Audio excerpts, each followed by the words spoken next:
Hello दोस्तों, स्वागत है आपका भारत रिसर्च एकेडमी में। आज वीडियो की श्रृंखला में बहुत ही महत्वपूर्ण श्रृंखला लेकर हम आए हैं और ये एग्ज़ाम की दृष्टि से बहुत ही महत्वपूर्ण है। आप वीडियो थोड़ा लंबा होगा, लेकिन हमने उन सभी टॉपिक को कवर किया है जो आपका डाउट बनता है। आपको सबसे बड़ा डाउट होता है कि जितने भी भाषा या उच्चारण स्थान से रिलेटेड कौन क्या है, या फिर महत्वपूर्ण जो हिंदी से अनुच्छेद हो गया, या फिर आप जो है विशेषण, क्रिया, समास, छंद इत्यादि जो है, रस, छंद, अलंकार, ये सारा चीज़ जो है एक में कवर करके लाए हैं। और सबसे महत्वपूर्ण आपको जो है इस वीडियो में आपको देखने को मिलेगा कि जितने भी भाग होते हैं, आप देखेंगे वीडियो एग्जाम में और एग्जाम में इसके भाग अक्सर पूछ लेता है कि कितने उसके जो है प्रकार है। ये सब एक ही वीडियो में मैं लेकर के आया हूँ। तो देर न करते हुए आइए शुरू करते हैं। सबसे पहला इसमें दिया हुआ है ह्रस्व स्वर। इसमें क्या है, देखिए ह्रस्व स्वर के अंतर्गत अ, ई, उ, री आता है। ठीक, तो आप पढ़े होंगे, ये चीज़ आपको क्लियर होगा। दीर्घ स्वर में आ, ई, उ, ए, ऐ, ओ, औ, ये चीज़ होता है, आपका दीर्घ स्वर होता है। ठीक, अब यहाँ पे जिह्वा की ऊंचाई के या मुंह खुलने के आधार पर अगर पूछा जाए तो विवृत जो है आपका आ होता है, यानी विवृत बड़ा वृत्त, तो ये क्या होता है, आ होता है। अर्ध विवृत की बात किया जाए तो अ, ऐ, ओ, आ, ये चीज़ जो है, ये चारों आपका किसमें आते हैं, अर्ध विवृत में आते हैं, जिससे विवृत से थोड़ा कम मुंह खुले। अगर यहाँ पे अर्ध समृद्ध की बात किया जाए तो यहाँ पे दो आते हैं, ए और ओ आता है, दो याद रखिएगा। समृद्ध की बात किया जाए तो यहाँ ई, उ, ये जो है चारों जो है आपका समृद्ध में आते हैं। तो इसमें जो है विवृत में आप याद रखिए कि जो बड़ा आ होता है ये होता है अर्ध विवृत में आपका अ, ऐ, ओ, आ होता है, याद रखिए ये जो है आगत वाला है। अर्ध समृद्ध में देखा जाए तो ए और ओ होता है। ठीक, ए और ओ होता है। अगर यहीं पे समृद्ध की बात किया जाए तो ई, उ, ये याद रखिएगा, ये समृद्ध में होता है। आइए आगे देखते हैं, तो यहाँ से क्वेश्चन बन जाते हैं।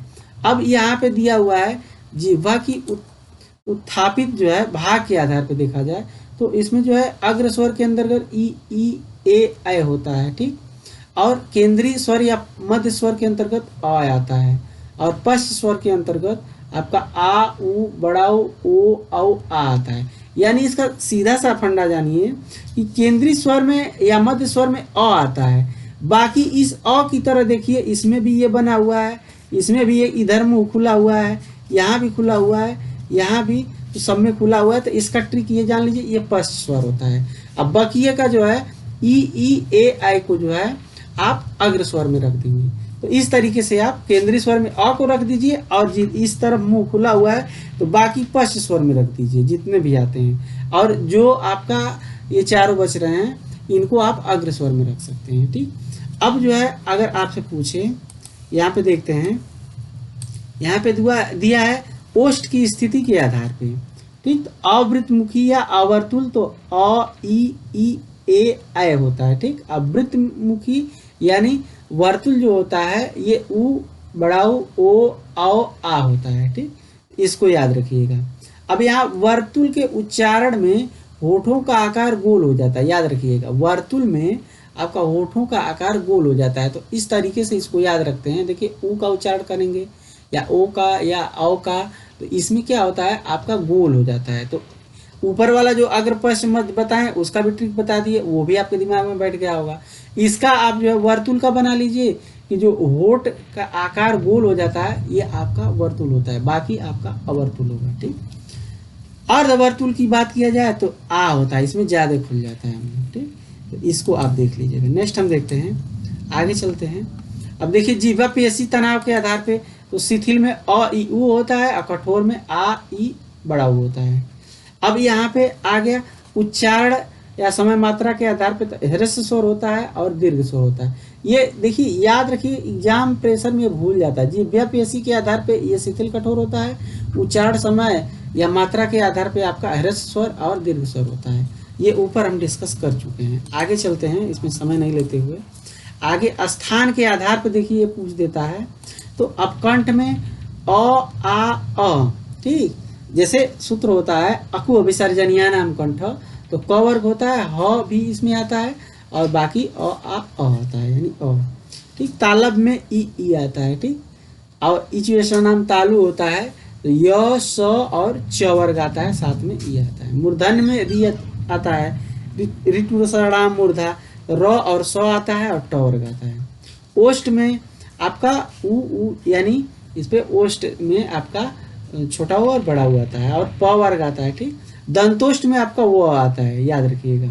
अनुस्वार में अंग आता है, अनुनासिक में ये आपका चंद्रबिंदु वाला आता है, और फिर निरनुनासिक में जिसमें अनुनासिक न हो तो बाकी ये आपका निरनुनासिक में आता है, कभी कभी पूछ देता है ये। कंठ तालम में ए आता है, ये कंठ से उच्चारित होता है। कंठोष्ठ में ओ अव आता है, तो ये दोनों इंपॉर्टेंट है, ये याद रखिएगा। कंठ तालम में ए होता है और कंठोष्ठ में ओ अव होता है, तो याद रखिएगा। नेक्स्ट हम देखते हैं अगला क्या है इसमें। अयोगवाह जो होते हैं ये न तो स्वर में गिनती होती है, न ही व्यंजन में होती है। ठीक, अनुस्वार अंग होता है, जैसे गंगा पंचम, विसर्ग में दुख स्वतः, इस प्रकार जो है। ठीक, अब यहाँ पे देखिए य र ल व जो होता है, य आपका तालव्य होता है, र आपका मूर्धन्य होता है, ल दंत होता है, व जो है दंतोष्ठ होता है। ठीक, अब इसी प्रकार जो है आप बड़ा सा देखेंगे या तालव्य स, ये तालव्य स होता है, ये आपका मूर्धन्य स होता है, ये दंती स होता है, ये कंठ होता है, कंठ से उच्चारण इसका होता है। तो ये बहुत ही इंपॉर्टेंट है, ये आपका पूछता रहता है, ये क्वेश्चन यहाँ से बनता है। ठीक, इसको दिमाग में बैठा लीजिए, य र ल वो। अब देखिए आप देखे होंगे, इसका ट्रिक भी जान लीजिए। अगर जैसे कंठ होता है, तालु होता है, ठीक, मूर्धा होता है, ठीक, तो इस प्रकार आप लिखते हैं। तो आप क्या करिए कि देखिए यहाँ से आप रख देंगे स, फिर आप जो है मूर्धन्य स यहाँ रख देंगे, फिर नीचे जो आएगा इसको रख देंगे, और यहाँ पे याद रखिएगा ये ह जो होता है आपका ये कंठ पे इसको रख देंगे, यहाँ पे कंठ वाले पे। ठीक, तो चूंकि लिखने में थोड़ा सा दिक्कत हो रहा है तो आप समझ सकते हैं। ठीक है ना, आगे चलते हैं नेक्स्ट में। नेक्स्ट है आपका स्पर्श व्यंजन। अब यहाँ पे स्पर्श व्यंजन की संख्या 25 होती है, यानी क से म तक। हिंदी में कुल व्यंजन कितने होते हैं? 33 होते हैं। क वर्ग से प वर्ग तक यानी 25 होते हैं। अंतस्थ व्यंजन 4 होते हैं, य र ल व होता है। उस व्यंजन 100 होता है। टोटल आप देखेंगे तो इनकी संख्या कितनी होती है? आपका 33 होती है। भाषा की सार्थक लघुत्तम इकाई आपका शब्द होता है। भाषा की छोटी इकाई आपका वर्ड होता है। कुल स्वर की बात किया जाए तो 11 होता है। यहाँ पे 11 स्वर दिए हैं। क्योंकि वीडियो लंबा ना हो और रिवीजन की दृष्टि से और आप पढ़े हुए हैं, इसको हम रिपीट नहीं कर रहे हैं। आगे चलते हैं। अंग अ जो है आपका अनुस्वार होता है, न तो स्वर होता है न व्यंजन होता है। हिंदी भाषा में कुल लिपि जो है 52 होती है। ठीक, स्वर आपके 11 होते हैं, अयोगवाह 2 होते हैं, व्यंजन 33 होता है, और द्विगुण जो है व्यंजन 2 होता है, ड ढ, और संयुक्ताक्षर 4 होते हैं, टोटल 52। हिंदी में ध्वनियाँ देखा जाए तो 2 होता है, एक स्वर होती है, एक व्यंजन होती है। अब नेक्स्ट देखते हैं आगे। अब ये चीज हम बता चुके हैं। ठीक, दीर्घ स्वर क्या होता है, देखिए दीर्घ स्वर क्या होता है और ह्रस्व स्वर क्या होता है, ये आपको बता चुके हैं। संयुक्त स्वर जान लीजिए, ए आई ओ औ, ये इंपॉर्टेंट है। ए जो है आपका अ और ई से बनता है। ठीक, आई जो है आपका अ और आई से बनता है, मोस्ट इंपॉर्टेंट है, इसको याद रखिए। औ जो है अ और ओ से बनता है। ठीक, और ओ जो होता है, औ की बात किए हैं अ और ओ से, ओ जो बनता है अ और ऊ से। आप इनका उच्चारण करेंगे तो आपको उसी में वो शब्द, ये जो है आपका वर्ड छिपे हुए हैं। ठीक, इसको आप उच्चारित करके कर सकते हैं। पार्श्विक जो है ल होता है। ठीक, लुंठित र होता है, उच्छिप्त ड ढ दोनों होते हैं। ठीक, काकल्य वर्ड की बात किया जाए तो ह होता है। तो इसका स्क्रीनशॉट ले लीजिए और आगे चलते हैं। ठीक, याद रखिए काकल्य आपका ह होता है, पार्श्विक ल, लुंठित र, उचित ड ढ। ठीक, और संयुक्त स्वर में जो है ए जो होता है अ ई से होता है, आई जो है अ आय से होता है, और औ जो होता है अ और ओ से होता है। और यहाँ पे ओ की बात किया, देखिए ओट जो है ऊ जो है इसमें आता है। ठीक, ऊ भी उच्चारण में आता है, तो याद रखिए। नेक्स्ट हम देखते हैं, यहाँ पे जैसे क है आपका, क वर्ग, तो ये कंठ से। ता जैसे कता मुँह द ओना। ठीक, इसका जो है क वर्ग च वर्ग ट यानी क च ट त प, ठीक। कंठ तालव्य मूर्धा दंत ओष्ठ, इसको ऐसे याद रखिए। वैसे भी आप कई बार पढ़े होंगे, ये दिमाग में आपके होगा, स्क्रीनशॉट लेकर पढ़ सकते हैं। अर्ध स्वर की बात किया जाए तो य र ल व होता है, ठीक। जैसे अब कैसे अर्ध स्वर होता है, जैसे कौवा लिखना है तो कौवा ऐसे भी लिख सकते हैं, व का भी प्रयोग कर सकते हैं, और कौवा अ का भी प्रयोग कर सकते हैं, यानी मात्रा का काम कर रहे हैं। गई ऐसे भी लिख सकते हैं, गई ऐसे भी लिख सकते हैं, ठीक। तो आप जो है ये देख रहे हैं, आप यहाँ मात्रा का काम कर रहे हैं, ठीक है ना। नेक्स्ट हम देखते हैं, अगला देखते हैं। अब यहाँ पे देखिए कुछ चीजें कंफ्यूज करती है आपको, इसको देख लीजिए। स्पर्श संघर्षी की व्यंजन की बात किया जाए तो 4 होते हैं, च छ ज झ। और स्पर्श व्यंजन की बात किया जाए तो क से म तक टोटल 25 होते हैं। संघर्षी की बात किया जाए केवल संघर्षी तो 4 होते हैं। स्पर्श संघर्षी च छ ज झ होता है, और यहाँ पे ह, ठीक। तो ये संघर्षी है आपका। संपृक्त ध्वनि की बात किया जाए तो एक ध्वनि जब दो व्यंजनों से संयुक्त होती है तो वो क्या होती है, संपृक्त ध्वनि होती है। जैसे संबल, यहाँ पे जो है स और ब ध्वनिया के साथ जो है म ध्वनि संयुक्त हुई है, ठीक। तो याद रखिए। अब देखते हैं युग्मक ध्वनि क्या होती है। युग्मक यहाँ से पूछता है, ठीक। तो ये उदाहरण बस ये वर्ड आप जान लीजिए, इसको जो है संपृक्त कहते हैं। युग्मक की बात किया जाए तो जब एक ही ध्वनि जो है द्वित्व हो जाए तो युग्मक होती है, जैसे दिक्कत, प्रसन्नता, अछोड़, ठीक। इस प्रकार जो है। संयुक्त ध्वनि की बात किया जाए तो 2 या 2 से अधिक व्यंजन ध्वनियाँ परस्पर संयुक्त होकर एक स्वर के सहारे बोली जाती हैं तो उन्हें संयुक्त ध्वनियाँ कहते हैं, ठीक। जैसे प्राण, घ्राण, ठीक, क्लांत, म्लान इत्यादि जो है ये आपका संयुक्त ध्वनियाँ हैं, ठीक। नेक्स्ट हम देखते हैं, तो स्वर के सहारे यहाँ बोली जा रही है, देख रहे हैं। प्राण में प्राण, घ्राण, क्लांत आप देख रहे हैं। तो 2 या 2 से अधिक व्यंजन ध्वनियाँ परस्पर संयुक्त होकर एक स्वर के सहारे बोली जा रही है, ठीक है ना। तो इसको देख सकते हैं। नेक्स्ट हम देखते हैं अगला। अब यहाँ पे देखिए दिया हुआ है सौरसैनी दिया हुआ है, ठीक। इसलिए जो है पश्चिमी हिंदी, राजस्थानी, पहाड़ी, गुजराती, मागधी आपका बिहारी, बंगला, उड़िया, असमिया, अर्धमागधी पूर्वी हिंदी होता है, महाराष्ट्री मराठी होता है, ब्राचड़ आपका सिंधी होता है, टक जो है पंजाबी होता है, और केका जो है लहंदा होता है। तो कभी कभी ये पूछ देता है, ठीक है, तो इसको याद रखिएगा। नेक्स्ट हम देखते हैं अगला हम देखते हैं इसमें क्या है। अब हिंदी की भाषाएं आप पूछ दे रहा है, तो देखिए पश्चिमी हिंदी, पूर्वी हिंदी, बिहारी हिंदी, राजस्थानी।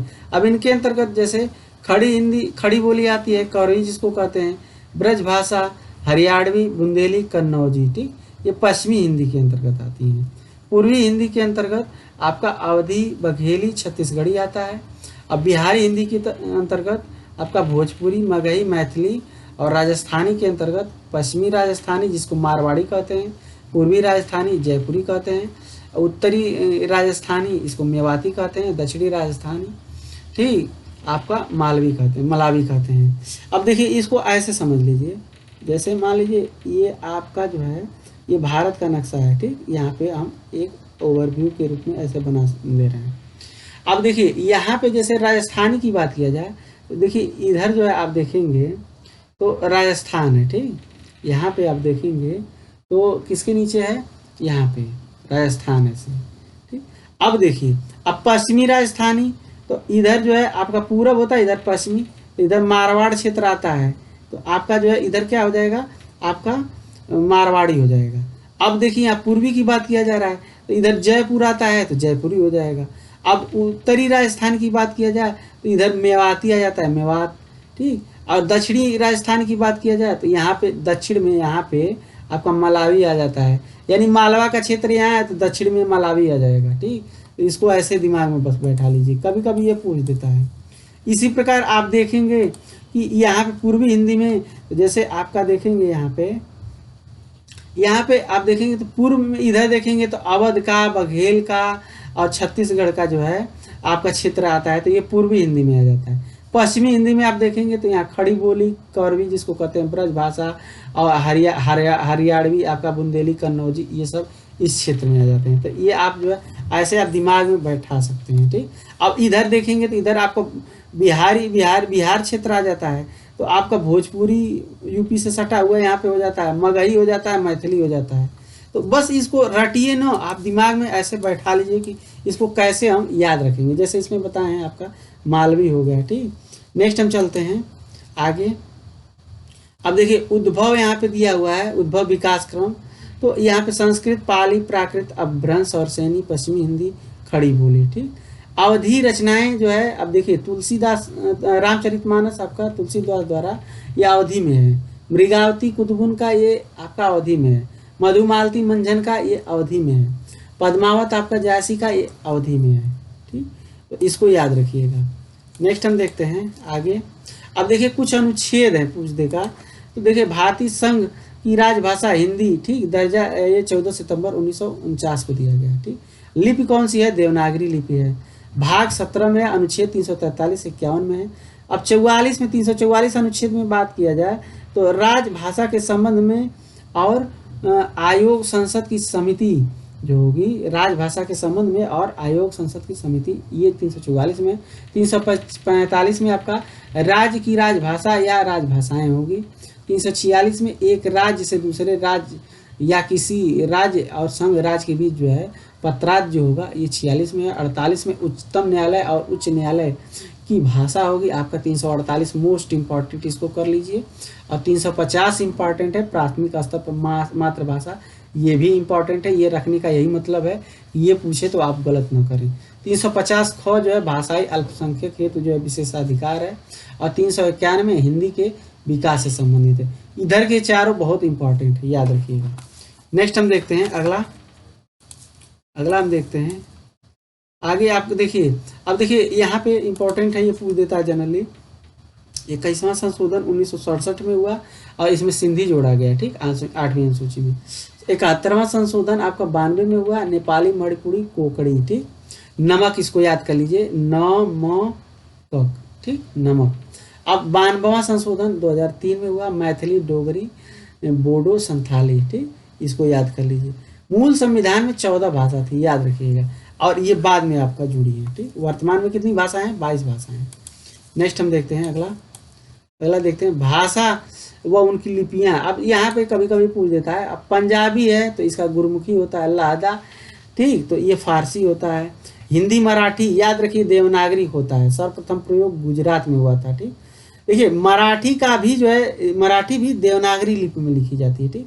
और देवनागरी लिपि का विकास आपका ब्राह्मी लिपि से होता है, बहुत पूछा है। हिंदी में कुल बोली कितनी है? 17, ठीक। विभाषा यानी हिंदी क्षेत्र में प्रमुख बोलियों को एक प्रांत या उपप्रांत में प्रचलित होती हैं, यथा जैसे हिंदी की विभाषा जो है ब्रजभाषा, अवधी, ये सब है। मतलब ये है कि एक प्रांत क्षेत्र में या उपप्रांत क्षेत्र में जो प्रचलित होती हैं, जिनमें रचनाएं भी की जाती हैं, आपका विभाषा हो जाता है, ठीक। तो ये क्वेश्चन कई बार आया हुआ है।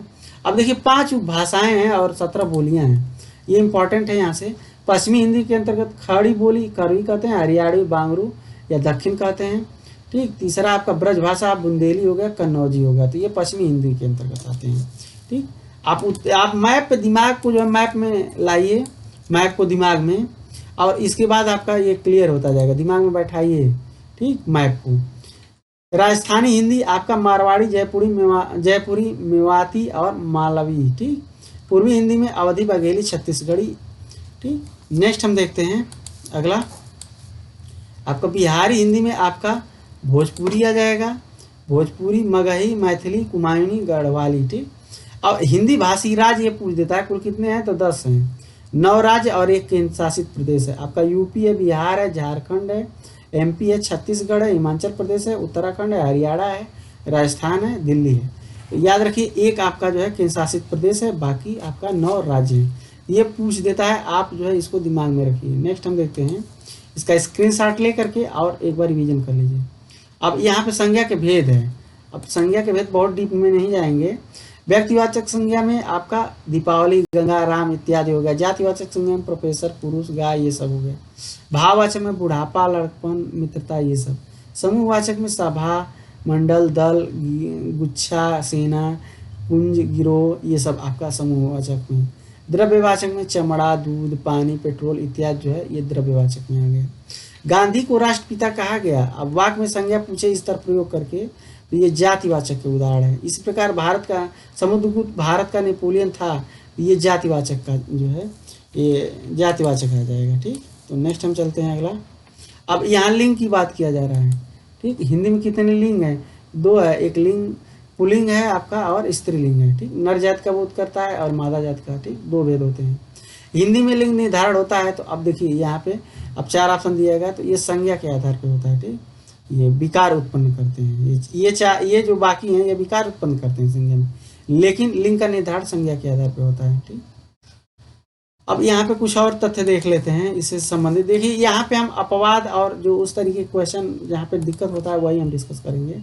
जैसे पुल्लिंग पूछ दिया जाए तो अंधेर हो गया, संबल हो गया, पक्षी हो गया, विवाह, दारा, दही, घी, मोती, रत्न, सूचीपत्र, तन, घाघरा, पाजामा, ये आपका पुल्लिंग है। स्त्रीलिंग में चील, सरसों, मड़ी, चांदी, मकई, मूंग, खेसारी, नारंगी, चाय, शराब, ये इसका स्क्रीनशॉट ले लीजिए, ये सब पुल्लिंग में आते हैं। ये पुल्लिंग में और ये स्त्रीलिंग में आते हैं। ठीक है ना। अब यहाँ पे अगर जैसे दारा है ना, तो यहाँ पे कलत्र आपका नपुंसक होगा। ठीक, भारे आपका स्त्रीलिंग होगा। ठीक, और दारा आपका पुल्लिंग होगा। ये तीनों जो है स्त्री के लिए प्रयोग होते हैं, लेकिन दारा जो आपका होता है ये आपका पुल्लिंग होता है, और कलत्र जो है नपुंसक होता है, अब भारे आपका स्त्रीलिंग होता है। ठीक, और यहाँ पे ये जो है उसे जो ज़्यादा प्रयोग में केवल स्त्रीलिंग में होते हैं, ये सब जो है एक बार देख लीजिएगा। अब स्त्रीलिंग के अपवाद भी जान लीजिए, जैसे धनिया, गरम मसाला, जीरा, तेल, ये सब जो है ये जो है जितने भी हैं इनको छोड़ करके बनिए की सारी चीज, बनिए की दुकान पे सारी चीज़ें स्त्रीलिंग होती हैं, यानी ये सब पुल्लिंग होता है। उसी प्रकार जो सिंध, ब्रह्मपुत्र तथा सोन को छोड़ करके बाकी नदियाँ स्त्रीलिंग होती हैं, यानी अपवाद में सिंध जो है, ब्रह्मपुत्र है, सोन है, ये क्या है? पुल्लिंग है। ठीक है ना। नक्षत्र का नाम प्राय स्त्रीलिंग होता है, लेकिन अपवाद जो है आपका क्या है? पुष्य है। ठीक, नेक्स्ट है खाने पीने की चीज़ें जो है स्त्रीलिंग होती हैं, लेकिन अपवाद में जैसे पराठा, हलवा, दही, रायता, भात। भात याद रखिएगा आपका क्या है? तो अपवाद है। नेक्स्ट हम देखते हैं। अब उभय लिंग में क्या क्या होता है, जैसे दोनों में प्रयोग होता है, तो आप देखेंगे मंत्री हो गया, आपका डॉक्टर हो गया, राजदूत हो गया, प्रधानमंत्री, राष्ट्रपति, अध्यक्ष, प्रबंधक, प्रोफेसर, सचिव, सभापति, निदेशक, ये सब क्या होते हैं? आपका उभयलिंग होते हैं। अब देखिए एक चीज़ और यहाँ पे दिया हुआ है। अब दिया हुआ है वचन। हिंदी में 2 वचन होते हैं। वचन की बात किया जाए तो एक वचन, बहुवचन, यानी लड़का, बहू, गाय, रात, ये सब जो है आपका एक वचन है। लड़के, बहुएं, गायें, रातें, ये सब जो है बसें, ये सब क्या हो जाएगा? आपका बहुवचन हो जाएगा। नेक्स्ट अब देखिए सदैव एक वचन में क्या प्रयोग होता है। अब सदैव तो चाय हो गया, बारिश हो गया, पानी हो गया, दूध, घी, दही, आकाश, जनता, तेल, प्रत्येक, लोहा, टोली, ठीक, हर एक, भीड़, झुंड, दल, पेट्रोल। यहाँ पे सदैव ये इंपॉर्टेंट है, यहीं से क्वेश्चन बनता है, इसका स्क्रीनशॉट लेकर रख लीजिए। और सदैव बहुवचन में हस्ताक्षर, आंसू, दर्शन, प्राण, दाम, अक्षत, लोग, ओट, समाचार, ये हमेशा बहुवचन में होता है। और एक वचन बहुवचन में दोनों में समान रूप से प्रयोग होता है, जैसे सौदा, दरिया, सरसों, ठीक, बालक, आदमी, कवि, साधु, चाकू, मोती, बिंदु, पति। अब पतियों नहीं होगा इसका। ठीक, अब नोट याद रखिएगा। अब यहाँ पे जैसे अब यहाँ पे अगर बात किया जाए ना, अविभाक्तिक जो है इसका अविभाक्तिक रूप में बहुवचन होगा, लेकिन ऐसे नहीं। नेक्स्ट है आपका नदी का बहुवचन जो है नदियाँ होगा, लेकिन वाक्य प्रयोग में नदियों होगा। जैसे नदियों का जल खारा है, अगर प्रयोग में करेंगे, लेकिन अगर ऐसे जनरली पूछ दे तो नदी का बहुवचन तो नदियाँ होगा, लेकिन प्रयोग में आपका रहेगा, जैसे प्रयोग दे दिया कि नदी का जल खारा, नदियों का जल खारा होता है। ठीक, तो अब वहाँ पे पूछ दे या जैसे उसको अंडरलाइन कर दे, नदी का जल खारा होता है, अब नदी का वहाँ अंडरलाइन करके पूछ दे कि इसका बहुवचन क्या होगा, तो वहाँ अगर वाक्य प्रयोग में होगा तो नदियों होगा, लेकिन जनरली नदी का पूछ दे तो आपका नदियाँ होगा। ठीक, याद रखिए। नेक्स्ट हम देखते हैं आगे। अब अगला है यहाँ पे कुछ, अब देख लीजिए। भाला का भाले होता है, रीत का रीतियाँ होता है, यहाँ मात्रा का ध्यान दीजिएगा, वधु का वधुएं होता है, याद रखिएगा। अब देखिए मेज का सामान बहुवचन, जैसे मेज का सामान्य बहुवचन मेजें होगा, लेकिन विभाक्तिक रूप में जो है इसका मेजों होगा। ठीक, तो ऐसे चीज़ें कुछ पूछ देता है क्वेश्चन। नेक्स्ट हम देखते हैं। अब देखते हैं यहाँ पे सर्वनाम की से संबंधित क्या है। अब यहाँ देखिए सर्वनाम के भेद जो है आपका 6 होता है। मूल सर्वनाम 11 होते हैं। मैं, तू, आप, यह, वह, जो, सो, कोई, कुछ, कौन, क्या। ठीक। यहाँ पे पुरुषवाचक सर्वनाम, ये उत्तम पुरुष मैं, हम, मध्यम पुरुष तू, तुम, आप, अन्य पुरुष में वह, वे, यह, ये, उसका, उसको। इसका स्क्रीनशॉट ले लीजिए और देख लीजिए। ठीक। यानी उत्तर पुरुष हमारे मैं, हम। ठीक। मध्यम पुरुष यानी तू, तुम, अन्य पुरुष में तीसरा कोई रहेगा नहीं। निश्चयवाचक में यह, वह, ये, वे होता है। जैसे यह मेरा घर है, वो इस प्रकार आप देख सकते हैं। ठीक। नेक्स्ट हम देखते हैं। अब देखिए अनिश्चितवाचक में आपका कोई, कुछ, किसी, यानी कोई आया है, तो ये आपका निश्चयवाचक। संबंध में जो, सो, जिसे, जो, वह, जैसा, वैसा, जिसको, उसको, जिससे, उससे। ये जैसे जो जागत है वो पावत है, यानी जो जागता है वो पाता है। तो ये आपका संबंधवाचक। प्रश्नवाचक में कौन क्या होता है, जैसे कौन आया। निजवाचक में आप, खुद, अपने आप, स्वयं, ये सब जो है, जैसे मैं ये काम अपने आप कर लूँगा। जनरली ये क्वेश्चन कभी कभी पूछ देता है इन सब से। इसको मैं इसलिए नहीं बनाया हूँ कि लेंदी बनाने से क्या मतलब है, आप वैसे जान जाएंगे। जैसे जानने पर है, को है, मुझसे, जैसे करण में से हो गया, मुझको है, संप्रदान में अपादान में मुझसे है।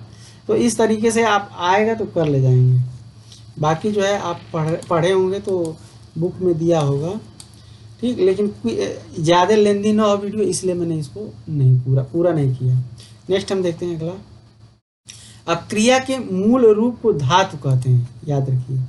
क्रिया के मूल रूप को क्या कहते हैं, धातु कहते हैं। कर्म के आधार पर क्रिया के कितने भेद होते हैं, तो एक अकर्मक क्रिया, सकर्मक क्रिया। वह खेल रहा है, ये क्या है, अकर्मक क्रिया है। बूझ से घड़ा भरता है, अकर्मक क्रिया। अब यहाँ सकर्मक में वह फुटबॉल खेल रहा है, मतलब यहाँ क्या वह खेल रहा है, वह क्या खेल रहा है, फुटबॉल, यानी सकर्मक है, कर्म है इसमें। नौकर पानी भरता है, ठीक, ये भी सकर्मक है। अब यहाँ पे देखिए कुछ क्वेश्चन है, अरे कुछ मुख्य पॉइंट हैं, इनको देखिए।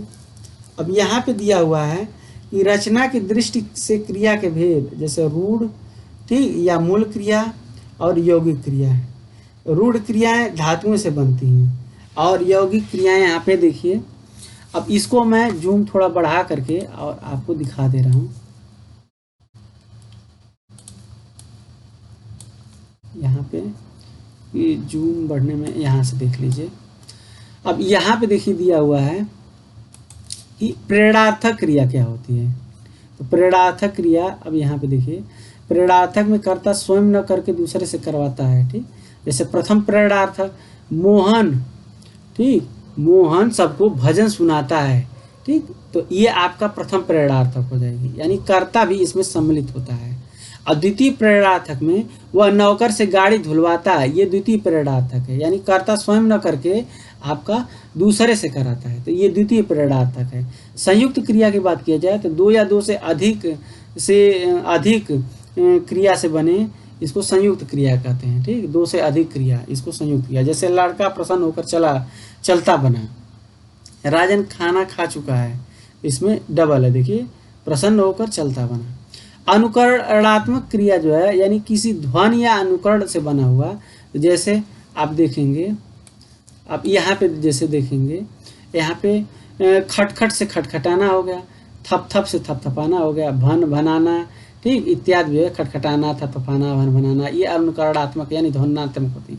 नाम धातु क्रिया की बात किया जाए तो ये जो है, इसका निर्माण जो है संज्ञा विशेषण अथवा सर्वनाम से होता है। जैसे बात से बतियाना हो गया, नाम धातु, हाथ से हथियाना हो गया, गर्म से गरमाना हो गया, तो ये याद रखिए।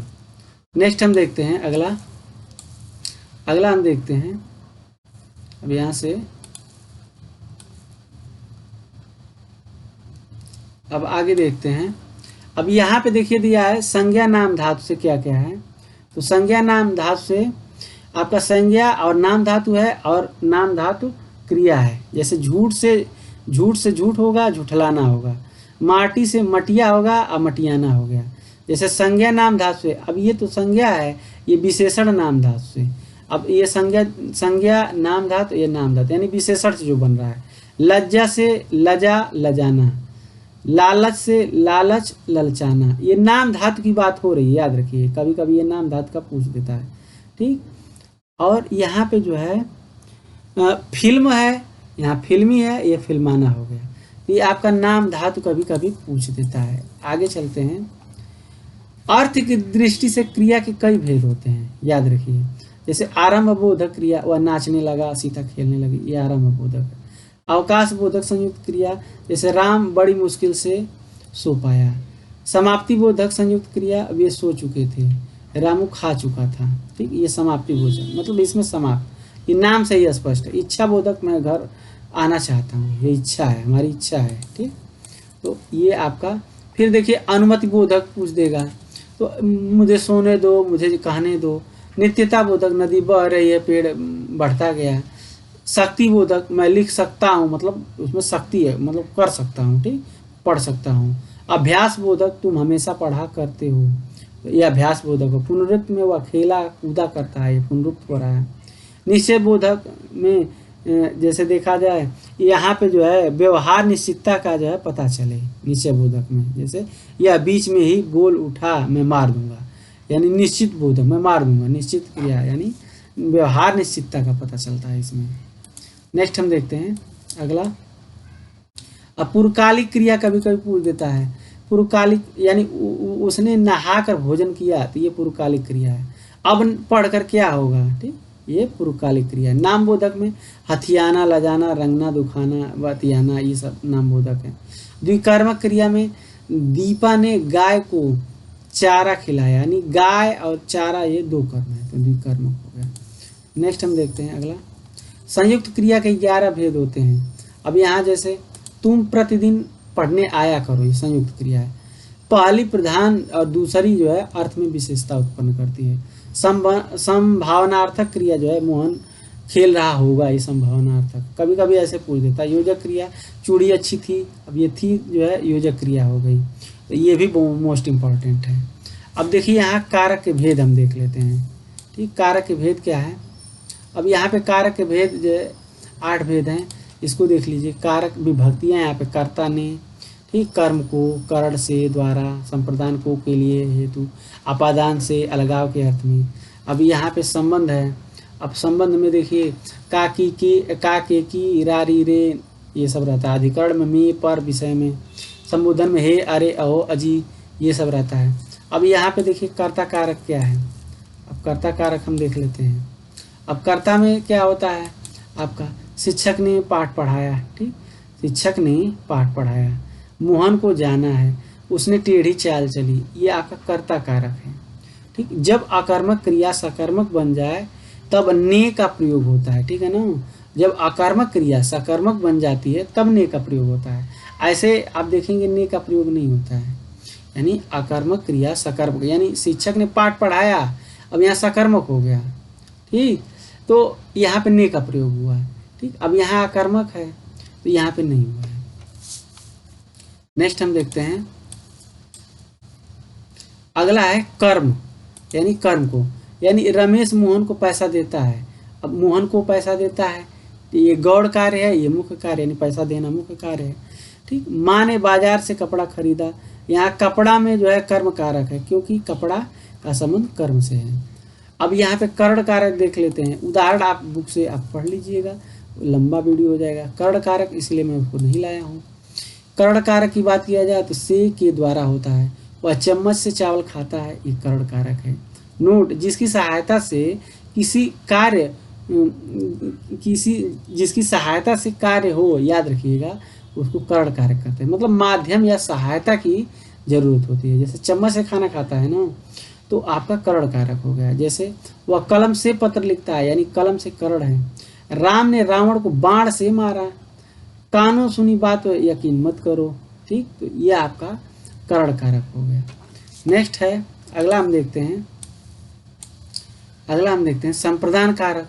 अब यहाँ पे जो है को, के लिए, हेतु इत्यादि, यानी अर्थ देना होता है, अर्थात जिसके लिए कर्ता कुछ कार्य करता हो अथवा देता हो। जैसे गुरु जी को फल दो, राम श्याम को रुपये देता है। ठीक, अब यहाँ पे जैसे क्रोध हो, अच्छा लगना में जो है आपका संप्रदान होता है। जैसे राजा ने अपने प्रजा पर क्रोध करता है, राजा अपने प्रजा पर क्रोध करता है, ये भी आपका संप्रदान हो जाएगा। गणेश जी को लड्डू बहुत अच्छे लगते हैं, ये भी आपका क्या हो जाएगा, संप्रदान हो जाएगा। नेक्स्ट हम देखते हैं अगला अब यहाँ पे अपादान देख लीजिए, इसका ट्रिक देख लीजिए। यहाँ पे जैसे अलगाव हो, डरना हो, दूरी हो, लजाना हो, तुलना हो इत्यादि का पता चले तो आपका क्या हो जाएगा, अपादान कारक हो जाएगा। ठीक, शिक्षा ग्रहण करना, कार्य प्रारंभ में इत्यादि में होता है। जैसे पेड़ से आम गिरा, आपका अपादान है। मोहन सोहन से सुंदर है, तुलना है तो आपका अपादान है। ठीक, यानी क्रोध, घृणा, द्वेष, ईर्ष्या ये सब आए तो आपका क्या हो जाएगा, अपादान हो जाएगा। समझ में आ रहा है। आगे हम विभिन्न महत्वपूर्ण टॉपिक जो है इसके विभिन्न प्रकार को भी डिस्कस करेंगे। आइए आगे देखते हैं। संबंध कारक, अब काकी के, रारी रे, नानी ने, ये है, यह हमारा घर है, यह राधा की चुनरी है। ज़्यादातर इसका प्रयोग मुहावरों में होता है, यानी संबंध है, यह हमारा घर है, संबंध है, यह राधा की चुनरी है, तो इसमें संबंध है, इसमें दिक्कत नहीं होगा। अधिकरण को देख लेते हैं। अब अधिकरण में आपका में पर होता है, जैसे कर्ता के क्रिया के आधार का पता चलता हो, जैसे जंगल में जानवर हैं, आधार का पता चल रहा है, पेड़ पर कौवा है, आधार का पता चल रहा है। संबोधन में हे, अरे, हो इत्यादि होता है, जैसे हे भगवान मेरी रक्षा कीजिए, अरे तरुण मेरे साथ चलो, तो ये आपका क्या हो जाएगा, आपका संबोधन हो जाएगा। तो आई होप ये समझ में आ गया होगा। नेक्स्ट हम देखते हैं, रस की बात करते हैं। अब यहाँ देखिए रस जो है 9 होते हैं। ठीक, अब शाब्दिक अर्थ आनंद होता है। उल्लेख देखेंगे भरत मुनि के नाट्य शास्त्र में। ठीक, अस्थाई भावों का उल्लेख नहीं है भरत मुनि के इसमें जो है नाट्य शास्त्र में। 8 रस इन्होंने माना है, शांत रस को रस नहीं माना है। रस का प्रथम प्रयोग जो है तैत्तरीय उपनिषद में हुआ है। ठीक, याद रखिए रस का जो है प्रयोग तैत्तरीय उपनिषद में हुआ है। नेक्स्ट हम देखते हैं, रस के अंग की बात किया जाए या अवयव तो 4 होते हैं। अस्थाई भाव 9 होता है, विभाव 2 होता है, इसके भी 2 भाव होते हैं, आलंबन विभाव, उद्दीपन विभाव।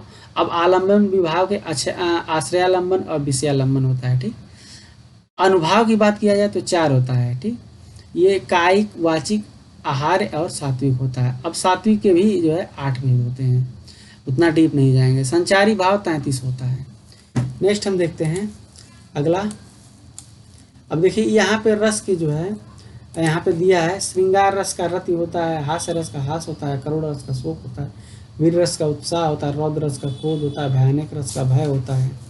ठीक, नेक्स्ट हम देखते हैं, भयानक रस का भय होता है।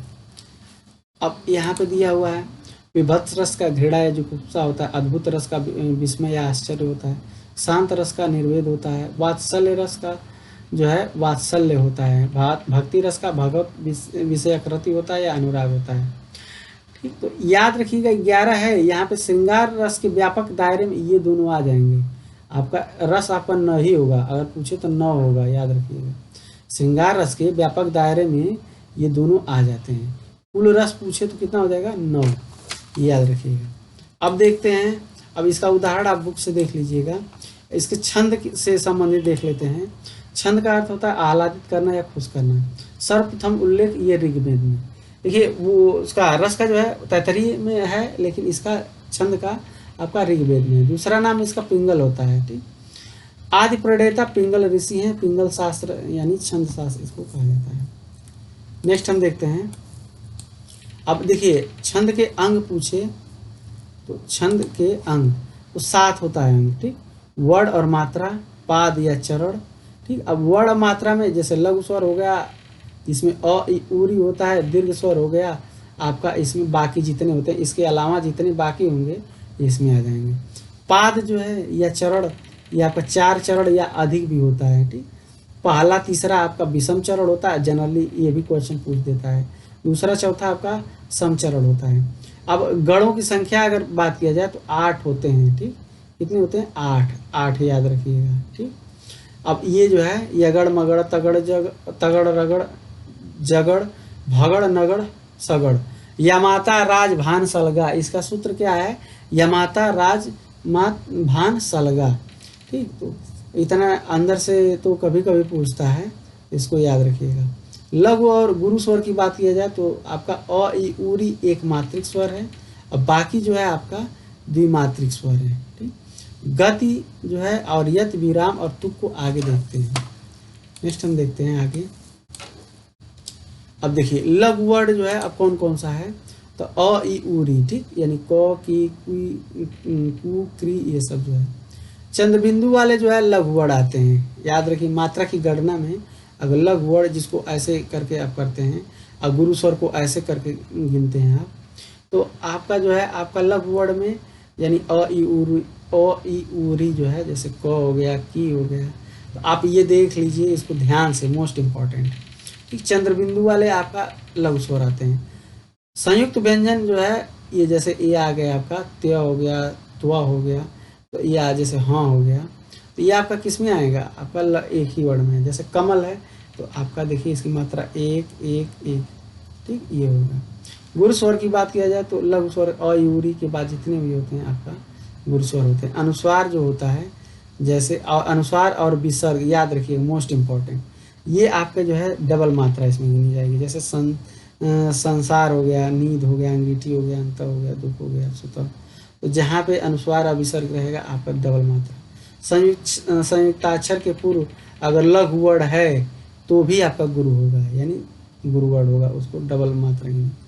अग्र का जो है अ वर्ण आपका गुरु होगा। 80 में अ का गुरु वर्ण आपका अ जो है वर्ण गुरु होगा। चंदा का जो है च जो वर्ण है ये गुरु होगा, याद रखिएगा, मोस्ट इम्पॉर्टेंट है। ये जो है अपवाद है आपका। अब यहाँ पे देखिए गणना किया जाए तो जैसे ताला है तो आपका डबल मात्रा हो गई, ठीक, याद रखिए। नेक्स्ट है चौपाया है, तो इसमें भी देख लीजिए। अब देखिए गति जिसको ल या प्रवाह कहते हैं, यत या विराम जो है इसको विराम या ठहराव कहते हैं। अब देखते हैं तुक क्या होता है। अब इसमें तुक जो है आपका जैसे छंद के अंत में समान वर्णों को तुक या तुकांत छंद कहते हैं, ठीक, तुक न हो उसे अतुकांत कहते हैं। तुक को छंद का प्राण कहते हैं, याद रखिएगा, तुक को छंद का प्राण कहते हैं। वर्ण व मात्रा के आधार पर छंद के 3 भेद होते हैं, ठीक। अब कौन कौन होते हैं देख लीजिए, आगे हम देख लीजिए। अब कौन कौन से होते हैं, जैसे वार्णिक छंद हो गया आपका, ठीक, और इसमें सम, अर्धसम और विषम होता है। मात्रिक छंद में सम, अर्धसम और विषम होता है, बाकी मुक्तक छंद में तो होता नहीं। अब मोस्ट इम्पॉर्टेंट आपका ये टॉपिक आ गया। अब यहाँ पे दिया हुआ है चौपाई के प्रत्येक चरण में 16-16 मात्राएं होती हैं। रोला के प्रत्येक चरण में 24 मात्राएं, गीतिका के 26 प्रत्येक चरण में, हरिगीतिका के 28, ठीक, अहिर में जो है आपका 21, 11, तोमर में आपका 12 होता है, वीर आल्हा में 31 होता है। याद रखिए ये सब जितने हैं आपका सम्मात्रिक छंद हैं, यानी सभी चरण समाप्त होते हैं, समान होते हैं, ठीक, तो ये सम्मात्रिक छंद है। नेक्स्ट हम देखते हैं अगला। अब यहाँ पे अर्धसम मात्रिक छंद, ठीक, यानी अर्धसम मात्रिक में जैसे पहला तीसरा समान होगा और दूसरा चौथा समान होगा। दोहा आपका विषम चरण में 13, यानी पहले तीसरे में 13 मात्रा और सम चरण में 11 मात्रा। सोरठा में विषम चरण में 11 मात्रा और सम चरण में 13 मात्रा। बारहवें में विषम चरण में 12 मात्रा और सम चरण में 7 मात्रा, याद रखिए कितनी, 7। अगर उल्लाला की बात किया जाए तो विषम चरण में 15 मात्रा और सम चरण में 11 मात्रा। तो इसका स्क्रीनशॉट लेकर देख सकते हैं। और ये अर्ध मात्रिक छंद के उदाहरण हैं।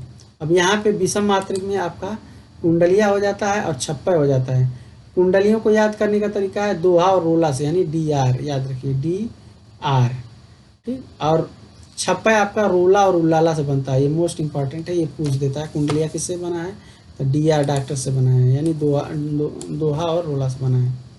यहाँ वार्णिक छंदों की गणना जो है, जैसे कभी कभी ये पूछ देता है, जैसे सवैया में आपका 22 मात्रा है, ठीक, 22 से 26 हो गया। कवित्व में आपका जो है 31 हो गया। मालिनी में आपका 15 हो गया। मध्यकांता में 17 हो गया। सिख हरड़ी में जो है आपका 17 हो गया।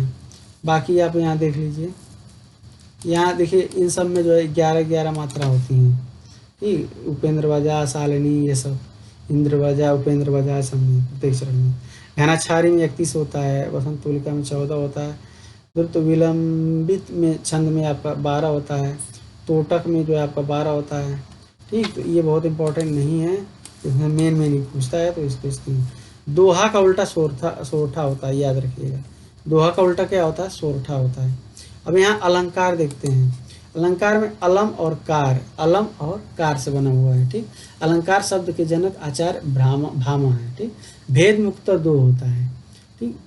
मुक्त। शब्दालंकार और अर्थालंकार, मेन क्वेश्चन यहाँ से भी बन जाता है, कौन जो शब्दालंकार है, कौन अर्थालंकार है। तो आप देखिए, अब इसमें शब्द में कौन कौन है, अनुप्रास है जिसके 5 भेद होते हैं, यमक, श्लेष, वक्रोक्ति, विप्सा, ठीक, पुनरुक्ति है, ये आपका किसमें है, शब्दालंकार। अयवस्पा, अयस वस्पा, वस्वी, ऐसे करके या जो भी एक ट्रिक ऐसे बना लीजिए अपना।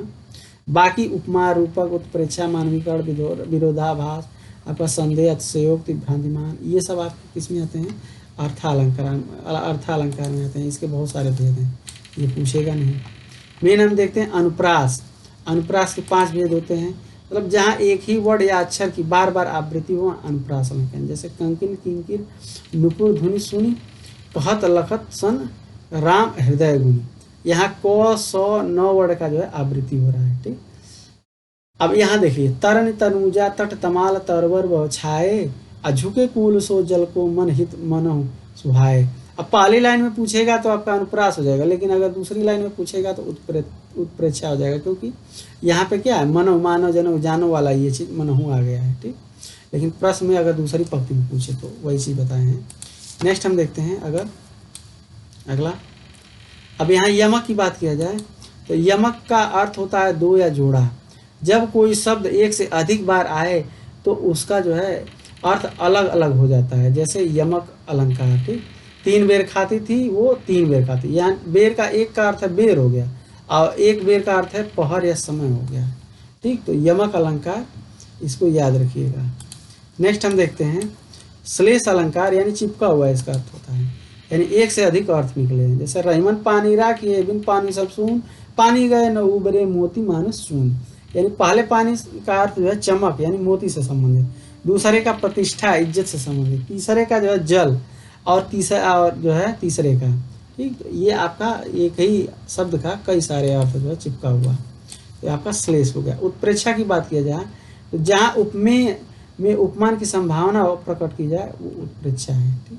जनु जानो, मोस्ट इंपॉर्टेंट ये ट्रिक याद रख लीजिए, जनु जानो, जनु मन, मानो मनो, मानो जन, मतलब जान पड़ता हो इत्यादि जो है, ये सब इसका स्क्रीनशॉट ले लीजिए। ये सब जब शब्द आएंगे तो आपका उत्प्रेक्षा हो जाएगा, ठीक। उस काल मारे क्रोध के तनका पने लगा, उसका मानो हवा का जोर से सोता हुआ सागर जगह, ये मानो इसमें देखिए शब्द प्रयोग हुआ है, तो ये आपका कौन सा है, उत्प्रेक्षा है। अब देखते हैं उपमा में जो है उपमा। अब देखिए उपमा, उप माने समीप, मा माने तुलना या मापना, तो जब उपमेय की तुलना उपमान से की जाती है, ठीक, तो आपका उपमा अलंकार होगा, ठीक। इसे प्रतीप अलंकार का उल्टा भी कहते हैं, यानी प्रतीप का उल्टा उपमा होता है। इसके 4 रंग होते हैं, उपमेय यानी जिसकी उपमा दी जाए, उपमान जिससे उपमा दी जाए, साधारण धर्म जैसे उपमेय व उपमान के में जो उभयनिष्ठ हो, वाचक शब्द जैसे समता बताने वाले, जैसे सा, ऐसा, जैसा, ज्यों। अब यहाँ पे ट्रिक याद रख लीजिए, ये चीज़ आएगा तो आपका उपमा हो सकता है, सा, सी, से, सो, ठीक, सरिस, सदृश, समतुल्य, जिस, जैसा, ये सब आएंगे तो आपका क्या हो जाएगा, उपमा हो जाएगा। तो आई होप ये समझ में आ गया होगा। नेक्स्ट हम देखते हैं रूपक देखते हैं, जहाँ उपमेय उपमान का कोई अंतर न दिखाई दे वहाँ आपका रूपक अर्थात अभेद आरोप हो, ये रूपक हो जाएगा। पहचान, उपमेय और उपमान के मध्य जो है योजक चिन्ह होता है। जैसे मैं तो चंद्र खिलौने, अब यहाँ देखिए क्या है, योजक चिन्ह है, खिलौना लय हूँ। जैसे चंद्रमा उपमेय है और खिलौना उपमान है, ठीक, का आरोप लगाया जा रहा है, तो आपका ये रूपक हो गया। नेक्स्ट हम देखते हैं आगे समास की बात किया जाए तो एक नज़र देख लेते हैं। इसके भेद पूछे तो कितने अच्छे हैं। अव्ययी भाव में पहला पद अव्यय तथा प्रधान होता है, जैसे प्रतिदिन, आजन, भर पेट, हाथों हाथ। याद रखिए हाथों हाथ या जो भी रिपीटेड अगर वर्ड रहेगा तो आपका अव्ययी भाव होगा। देखिए पूर्व पद प्रधान की बात किया जाए तो अव्ययी भाव होता है। उत्तर पद प्रधान में तत्पुरुष आ जाता है, कर्मधारा आ जाता है, द्विगु आ जाता है। उत्तर पद प्रधान, दोनों पद प्रधान में द्वंद्व आ जाता है और दोनों पद अप्रधान में बहुब्रीहि आ जाता है, ठीक। अब यहाँ पे जहाँ पे पहला पद अव्यय होगा वो आपका कौन सा हो जाएगा, आपका अव्ययी भाव हो गया। या हाथों हाथ या इस तरीके की रिपीटेड अगर रहेगा तो आपका कौन सा हो जाएगा, अव्ययी भाव। अब देखिए तत्पुरुष में ये कर्म तत्पुरुष गगनचुंबी, यश प्राप्त, चिड़ीमा, रथ चालक, ये इसके उदाहरण हैं। करुण तत्पुरुष में करुणा से पूर्व, भय से व्याकुल, शोक से ग्रस्त, तो आपका करुण हो गया। संप्रदान में प्रयोग के लिए शाला, स्नान के लिए घर, गौ के लिए गाय के लिए शाला, डाक के लिए गाड़ी, संप्रदान हो गया। कारक बताए हैं तो उसे समझ गए हम लोग। अपादान तत्व धन से हीन, गुण से हीन, पाप से मुक्त। संबंध में राजा का पुत्र, पराधीन, राजकुमार राजा का कुमार, ठीक, देश के लिए रक्षा। अधिकरण में शोक से मग्न, आप पर बीती गृह प्रवेश। ये सब किसके उदाहरण हैं? इनके। बहुत एक्सप्लेन करने में वीडियो लंबा हो जाएगा, अभी बहुत और टॉपिक हैं। आइए कर्मधारय समास की बात किया जाए तो जिसके समस्त पद का जो है उत्तर पद प्रधान हो तथा पूर्व पद व उत्तर पद में उपमान, उपमेय अथवा विशेषण विशेष का संबंध हो, तो ये कर्मधारय है।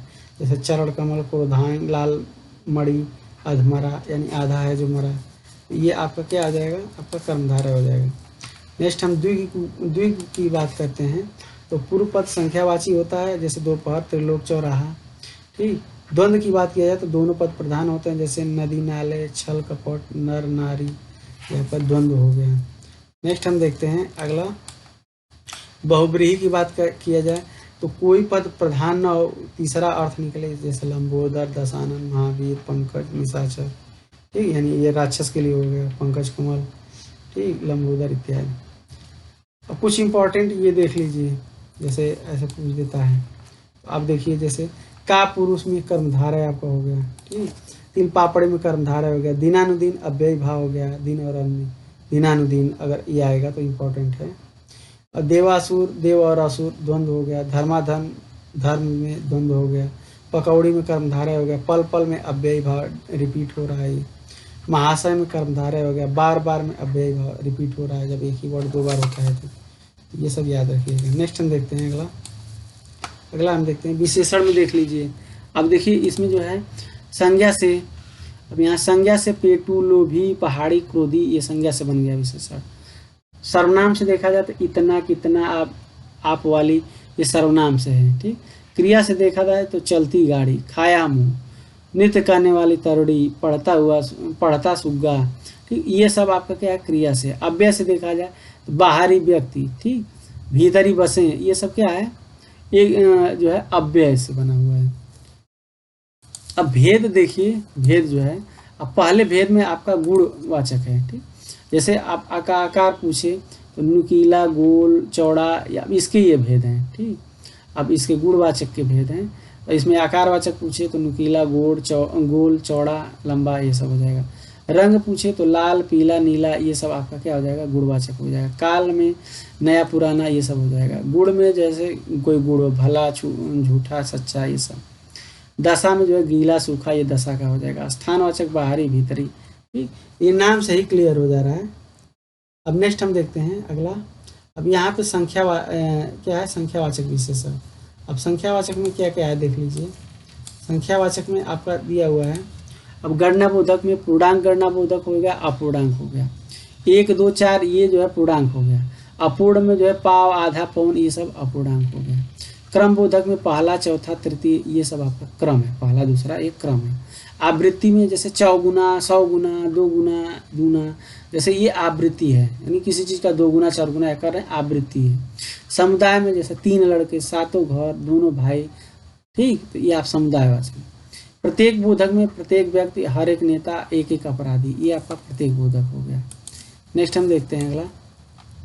अब यहाँ परिमाणवाचक जो है, अब इसमें एक निश्चित परिमाणवाचक, यानी 4 किलो, 4 सेर दूध, डलिया भर आम, ठीक, ये आपका निश्चित परिमाण है। अनिश्चित में जैसे थोड़ा दूध, थोड़ा पानी, अधिक धन, ये आपका अनिश्चित। ये नाम से क्लियर हो रहे हैं, बहुत डिस्कस नहीं कर रहे हैं। सार्वनामिक विशेषण में संकेतवाचक जैसे मेरा, तेरा, उसका घर, ये सब जो है। मौलिक सार्वनामिक में यह घर, वह घर, यह नौकर, यानी मौलिक है। यौगिक सार्वनामिक में जैसे जैसा देश वैसा भेष, ठीक, प्रत्यय लगाकर जो है मूल सर्वनाम में इसको यौगिक बनाते हैं। नेक्स्ट हम देखते हैं अगला।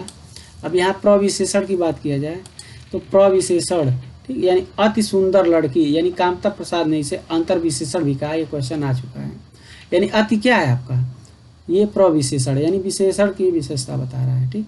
काला घोड़ा दौड़ा, अब काला क्या है? विशेषण है। अब घोड़ा क्या है? विशेष्य है, नाउन है। अब विशेष विशेषण क्या होता है?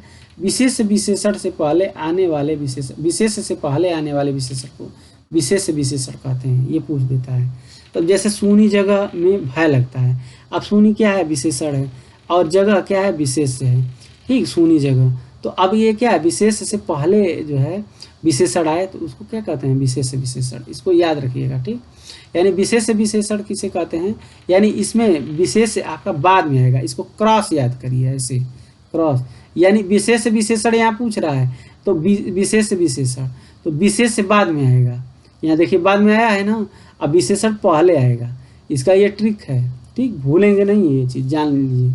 विशेष विशेषण में विशेष से पहले, अगर विशेष विशेषण आप जान गए हैं तो फिर जो है विधेय विशेषण में दिक्कत, बाकी जो रहेगा वह विधेय विशेषण हो जाएगा। अब यहाँ पे जैसे देखिए उदाहरण और देख लीजिए, यहाँ काला घोड़ा दौड़ रहा है, यानी विशेष आपका काला है, घोड़ा जो है विशेषण है, ये दौड़ जो है काला घोड़ा दौड़ रहा है, ठीक, तो यहाँ काला आपका विशेष हो गया। नेक्स्ट हम देखते हैं चंचल राम चंचल लड़का है। अब ये आपका क्या है, चंचल आपका विशेष विशेषण का ये उदाहरण है, ठीक। गुड्डी सुशील गृहिणी है, तो ये विशेष विशेषण है अगर इसको देखा जाए पूरा वाक्य जो है, ठीक। काला घोड़ा दौड़ रहा है, ये विशेष विशेषण का उदाहरण है। चंचल राम चंचल लड़का है, ये विशेष विशेषण का है। गुड्डी सुशील गृहिणी है, तो आपका विशेष विशेषण है। नेक्स्ट हम देखते हैं अगला है विधेय विशेषण में, समझ लीजिए क्या है। अब विधेय मतलब विशेष के बाद और क्रिया के पहले आने वाले विशेषण को विधेय विशेषण कहते हैं। जैसे यह जगह सुनी जान पड़ती है, ठीक, इस वाक्य में विशेष जगह के बाद विशेष जो है विशेषण सुनी क्रिया के साथ विधेय विशेषण का प्रयोग हुआ है। सीधे उदाहरण में समझिए, जैसे मेरा कुत्ता काला है, ये विधेय विशेषण का उदाहरण है, ठीक। मेरी स्कूटर जो है नई है, ये विधेय विशेषण का जो है उदाहरण है। मेरी गाय सीधी है, ये विधेय विशेषण। अगर विशेष विशेषण का आपको बताए हैं, विशेष विशेषण में क्या है आपका, है ना, काला घोड़ा दौड़ा है, यहाँ पहले आपकी उसकी विशेषता बता दिया जा रहा है, विशेषण उसका। नेक्स्ट हम देखते हैं अगला है आपका, अब यहाँ पे कुछ ये दिया हुआ है तो ये बहुत इंपॉर्टेंट नहीं है, इसका स्क्रीनशॉट लेकर देख लीजिए। जैसे यहाँ पे जैसे एक से धर्म, एक जो प्रत्यय लगा तो धर्म से धार्मिक हो गया, ठीक, ये विशेषण बनाने के लिए है। यहाँ पे जैसे दो से अधिक जो है शब्दों से मिलने से भी बन सकता है, जैसे भला बुरा आपका हो गया, दुबला पतला हो गया। क्रिया में प्रत्यय लगा करके भी पूजनीय जो है पूजनी हो गया, पठनीय में पटनी हो गया, अव्यय लगा कर अंदरूनी अंदरूनी हो गया। ये बहुत मतलब वो नहीं है, आप इसका नाम से ही ये क्लियर हो जा रहा है। क्रिया लगाकर क्रिया प्रत्यय ये सब ऊपर बताए हैं तो आप इसको कर ले जाएंगे। सार्वनामिक में जैसे वह लड़का वे लड़के, आपका सार्वनामिक विशेषण हो गया। संज्ञा लोप में जैसे लड़कों ने सब कुछ कर दिखाया तो ये आपका संज्ञा लोप हो गया। अब यहाँ पे देखिए कुछ चीज़ें हैं, यहाँ देख लेते हैं। अर्थ के आधार पर वाक्य के भेद 8 होते हैं, रचना के आधार पर वाक्य के 3 भेद होते हैं, ठीक। अब यहाँ सरल वाक्य अगर देखा जाए जिसमें एक क्रिया एक कर्ता साधारण वाक्य हो, एक उद्देश्य हो और एक विधेय हो, ये आपका क्या हो जाएगा, साधारण। यानी एक क्रिया एक कर्ता साधारण वाक्य हो जाएगा, एक उद्देश्य और एक विधेय रहते हैं इसमें। राधा नाचती गाती है, एक आपका इसमें है, एक जो है क्रिया है, एक कर्ता है। मोहन हंसकर बोला, तुम पढ़कर सो जाना, ये किसके उदाहरण है, सरल वाक्य। अब यहाँ पे आगे इसका ट्रिक हम देखते हैं कुछ चीज़ें। अब देखिए जैसे संयुक्त वाक्य आ गया, अब इसमें याद रखिएगा जिस वाक्य में 2 या 2 से अधिक जो है उपवाक्य मिले हों परंतु सभी वाक्य प्रधान हों, जैसे वाक्य जो है संयुक्त वाक्य कहते हैं। ऐसे वाक्य को क्या कहते हैं, संयुक्त वाक्य कहते हैं। इसमें क्या होता है, जैसे और होता एवं, तथा, या, अथवा, इसलिए, अतः, यदि, फिर भी, तो, ये सब जो है रहते हैं, ठीक है ना। ये सब आपका किस में रहते हैं, संयुक्त वाक्य में, ठीक। जैसे वह सुबह गया और शाम को लौट आया, उसने बहुत परिश्रम किया किंतु सफल नहीं हुआ। बादल घिरे और मोर नाचने लगा, सूरज निकला और फूल खिले, ये सब किसके हैं, संयुक्त वाक्य उदाहरण है। नेक्स्ट हम देखते हैं अगला। अब मिश्र वाक्य में देख लीजिए क्या क्या है। मिश्र वाक्य में जिस वाक्य में एक से अधिक वाक्य मिले हों किंतु एक प्रधान उपवाक्य तथा शेष जो है आश्रित उपवाक्य हों, मिश्रित वाक्य कहलाते हैं। जैसे कि का अक्सर प्रयोग होता है, कि हो गया, जो, क्योंकि, जितना, उतना, जैसा, वैसा, अगर ऐसे रहे, ठीक, तो ये आपका आपका क्या हो जाएगा, मिश्र वाक्य हैं ये सब उदाहरण। जैसे मेरा दृढ़ विश्वास है कि भारत जीतेगा। सफल वही होता है जो परिश्रम करता है। तो ये सब क्या है, ये इसको रहने दीजिए, ये अपवाद है, ये अपवाद नहीं, ये आपका जो है क्वेश्चन ये गलत है, गलत लिखा गया है इसका उदाहरण। तो इसको ज्यों ही जो है क्या है, सौमिता ने खाना खाया वह चली गई। तो ये जो है आपके कुछ उदाहरण हैं, इसको देख सकते हैं। नेक्स्ट हम देखते हैं अगला। अब देखिए यहाँ महत्वपूर्ण चीज़ें हैं, इसको हम देख लेते हैं। अब यहाँ पे दिया हुआ है कि वर्ड के जो है आपका भेद, तो 11 स्वर, 3 व्यंजन, 6 स्वर और ये मिला करके 52 जो है वर्ड होते हैं। स्वर आपके 11 होते हैं, व्यंजन आपके 33 होते हैं, अयोगवा 2 होते हैं, अंग अ होता है, दीर्घ स्वर 7 होता है, लघु स्वर 4 होता है। ठीक, अब यहाँ पे जो है स्पर्श व्यंजन की बात किया जाए, स्पर्श व्यंजन की बात किया जाए तो आपका 25 होते हैं, जैसे क से म तक होते हैं। ठीक, ये और अलावा अंतस्थ व्यंजन होता है 4 होते हैं। ठीक, स उसमी व्यंजन ये 4 है, अगर उसमी व्यंजन पूछे 4 होते हैं। संयुक्त व्यंजन 4 होते हैं, छ स्र। उक्षिप्त व्यंजन 2 होते हैं, कितने होते हैं, 2 होते हैं, ड ढ। अर्ध स्वर जो है 2 होते हैं, य व का प्रयोग अगर स्वर पूछे तो। ठीक, आधा स्वर आ होता है। नेक्स्ट हम देखते हैं अगला। अब यहाँ पे अगर पूछ दे अघोष कितने वर्ड होते हैं, तो आपका 13 होते हैं, जैसे पहला, दूसरा और स यानी 5 5 10 3 13। सघोष या घोष पूछे तो 31 होते हैं। ठीक, यानी तीसरा, चौथा, पांचवा और अंतस्थ तथा ह और सभी स्वर होते हैं। ये इसका स्क्रीनशॉट ले लीजिए। अल्प प्राण टोटल 30 होते हैं। ठीक, पहला, तीसरा, पांचवा और अंतस्थ जितने वर्ड होते हैं और स्वर होते हैं, ये टोटल मिलाकर 30 होते हैं। महाप्राण आपका 14 होता है, जैसे दूसरा और चौथा होता है प्लस उसमें व्यंजन, टोटल 14 होते हैं।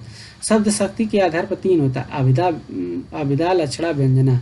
अगर शब्द की बात किया जाए शक्ति के आधार पे तो 3 होता है। ठीक, नेक्स्ट हम देखते हैं अगला है आपका। अगर संधि की बात किया जाए तो स्वर जो है, संधि जो है 3 प्रकार की, स्वर, व्यंजन, विसर्ग होती है। स्वर संधि की बात किया जाए तो ये 5 होती हैं, दीर्घ, गुण, वृद्धि, अयात, यड़। समास की बात किया जाए तो 6 होता है, ये आपको पढ़ा चुके हैं। उपसर्ग की बात किया जाए तो ये 22 होते हैं। ठीक, 22 संस्कृत उपसर्ग, हिंदी उपसर्ग 13 होते हैं। क्योंकि ये अलग अलग किताबों में अलग अलग दिया रहता है, बस ऐसे जान लीजिए। प्रत्यय आपका 2 होता है, कृत प्रत्यय, तद्धित प्रत्यय। ये थोड़ा अपवादित है, बस जनरली अगर ये ऑप्शन में रहे तो आप कर सकते हैं। कृत प्रत्यय, तद्धित प्रत्यय, यानी जो कृत प्रत्यय क्रिया से बनता है, तद्धित प्रत्यय जो है संज्ञा, सर्वनाम, विशेषण इत्यादि से बनता है। लिंग की बात किया जाए तो आपका 2 लिंग होते हैं। ठीक, आपका पुल्लिंग होता है और स्त्रीलिंग होता है। वचन आपका 2 होता है, कारक 8 होते हैं, विकारी शब्द 4 है, संज्ञा, सर्वनाम, क्रिया, विशेषण। अव्यय या अविकारी 4 होते हैं, क्रिया, विशेषण। ठीक, संबंध बोधक, समुच्चय बोधक, विस्मयार्थ। संज्ञा की बात किया जाए तो 5, यानी अर्थ के आधार पर 5 होती है। और संज्ञा ऐसे पूछे तो 3, रचना के आधार पर, जातिवाचक, समूहवाचक, भाववाचक। रचना के आधार पर पूछे तो। सर्वनाम की बात किया जाए तो 6 होते हैं, कुल सर्वनाम 11 होते हैं, अगर ऐसे सर्वनाम 6। याद रखिएगा, अर्थ के आधार पर 5 होगा और ठीक रचना के आधार पर 3 होगा, याद रखिएगा। नेक्स्ट हम देखते हैं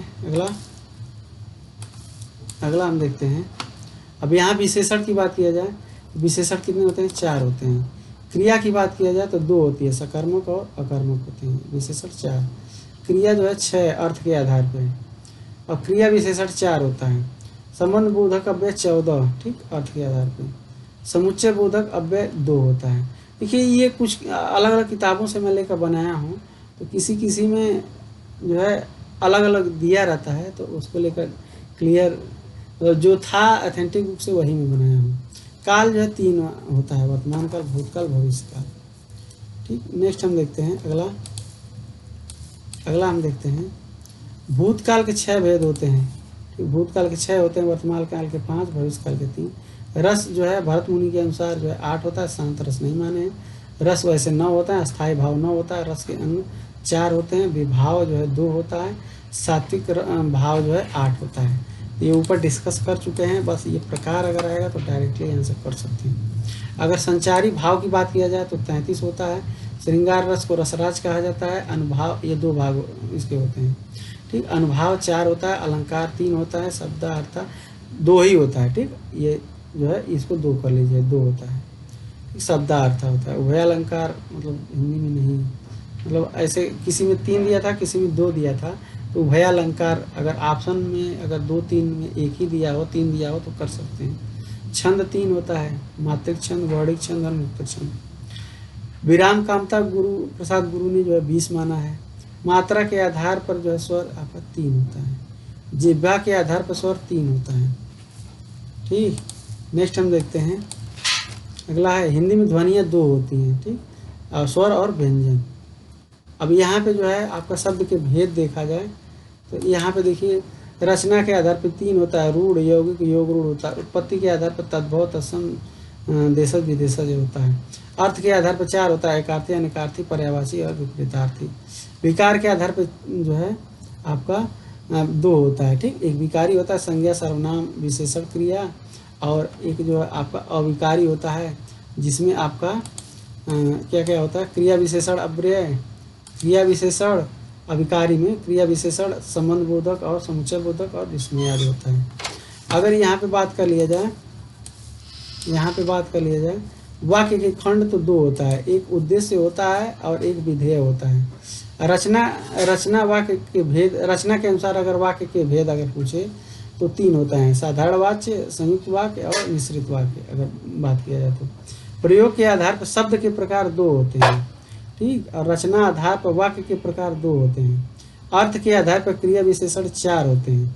अर्थ के आधार पर शब्द के प्रकार 4 होते हैं। ठीक, तो ये हमने जो है अगर हिंदी में कुल सर्वनाम बात किया जाए तो 11 होते हैं। इस प्रकार हमने ये पूरा टॉपिक कवर किया। वीडियो अच्छा लगे तो लाइक कीजिए, शेयर कीजिए, सब्सक्राइब कीजिए। धन्यवाद।